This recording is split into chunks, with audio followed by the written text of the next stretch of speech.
এই অঞ্চলৰ বিভিন্ন বিদ্যালয়ৰ পৰা অহা শিক্ষক শিক্ষয়িত্ৰী আৰু আমাৰ ছাত্ৰ ছাত্ৰীসকল সকলোৰে হৈ মহামান্য মুখ্যমন্ত্ৰী গৰাকীলৈ আমি সাদৰ সম্ভাষণ জ্ঞাপন কৰিছোঁ। আমাৰ SMDCৰ অৰ্থাৎ বিদ্যালয় পৰিচালনা তথা উন্নয়ন সমিতিৰ সভাপতি মাননীয় শ্ৰীযুত ৰবীন্দ্ৰনাথ বৰুৱা ডাঙৰীয়াই জাপি ফুলাম গামোচা আৰু জাপি পৰিধান কৰোৱাব।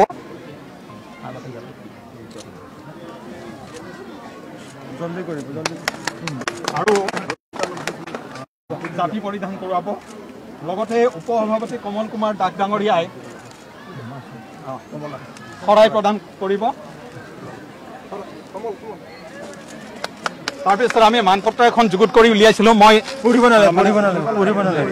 তেখেতৰ প্ৰতি আৰু এইখন আগবঢ়াব অৰূপ কলিতাই শিক্ষক। তাৰপিছতে আমাৰ ইয়াত উপস্থিত থকা মাননীয় ৰাজ চক্ৰৱৰ্তী ডাঙৰীয়া special commissioner secretary PWD building and national highway তেখেতক সম্বৰ্ধনা জ্ঞাপন কৰিব দিলীপ কুমাৰ জখৰীয়া ছাৰে।